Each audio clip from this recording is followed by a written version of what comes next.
Speaking at the Global Leaders Meeting on Women in Beijing, China, President John MAHAMA reaffirms claims of Ghana's steadfastness in gender equality and empowerment of women under his leadership. He says the country has achieved historic milestone by electing the first female vice president and appointment of women in key leadership positions in Ghana. President MAHAMA expresses his confidence in Ghana having a female president in the near future. My country, Ghana, remains steadfast in its pursuit of gender equality and the empowerment of our women.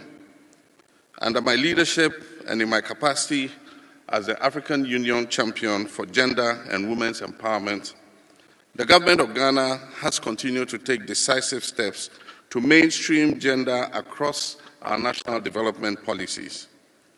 We've achieved historic milestones, including the election of Ghana's first female vice president and the unprecedented appointment of women to leadership positions in government, the judiciary,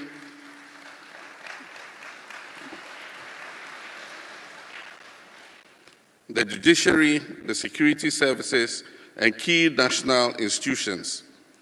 These are not just symbolic gestures, they are deliberate affirmation that women deserve a seat at the table of the highest levels of decision-making. And I am confident that in the very near future, our women will break the glass ceiling and there will be a woman president of the Republic of Ghana. President John Dramani MAHAMA went on to give a breakdown of Ghana's recently passed Affirmative Action Act, predicting a minimum of 30% female representation in Public Accounts Committee by the end of 2026, 35% by the end of 2028, and increasing to 50% appointment for women by 2030. Ghana's Affirmative Action Act mandates a minimum of 30% female representation in public appointments by the end of 2026, 35% by the end of 2028, and increasing to 50% of public appointments for women by the year 2030.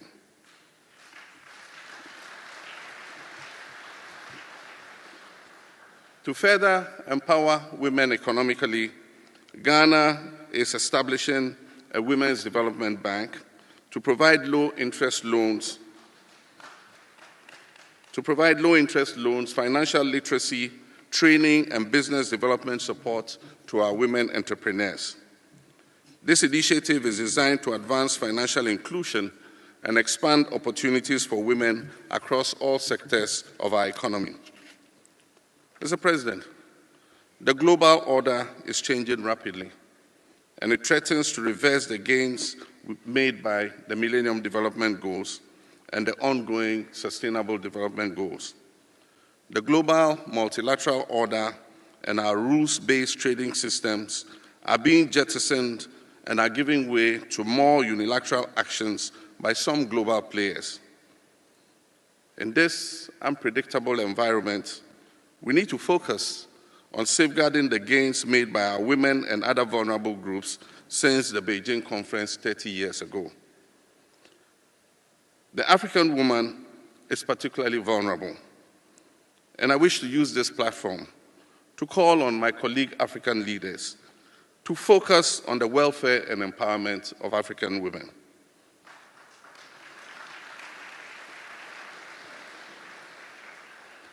Mr. President, gender equality is not just a matter